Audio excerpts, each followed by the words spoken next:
In the wealthy east of Australia's largest city, Sydney, surfers and seaside walkers jostle for space. Students are able to return to school and masks are not required outdoors.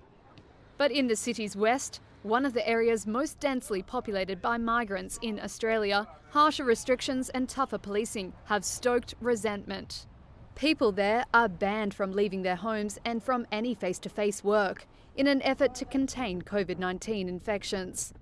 Lebanese restaurant owner of 12 years, Abdul Eldik, says the double standards are hard to stomach. One rule applies for the west, one rule applies for the east, another rule applies for the north. It's hard, but what do we do? At the end of the day, you got to try to make it work. I don't need the government's money. I can make my own money. Just give me back my business. Restaurants across Sydney are banned from seating customers and rely on takeaway to survive.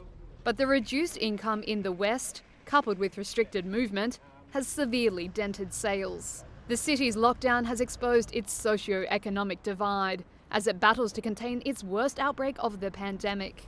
That's not to say residents in the east, including some from the iconic neighbourhood of Bondi, aren't sympathetic to those in the west.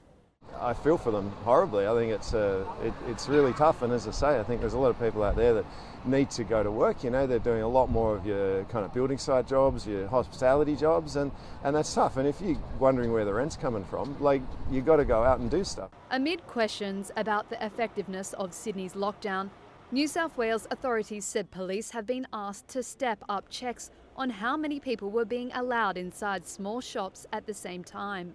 The police and army presence has been a shock to some, although they are unarmed and focusing on community engagement, explains Western Suburbs councillor Bilal El-Hayek. Mate, people waking up every morning, police helicopters.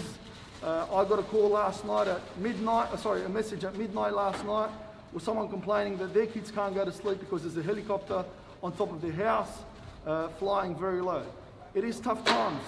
And our community is suffering. Councillor El-Hayek now spends most of his days delivering food packages to people who don't qualify for pandemic relief. A helping hand that goes a long way.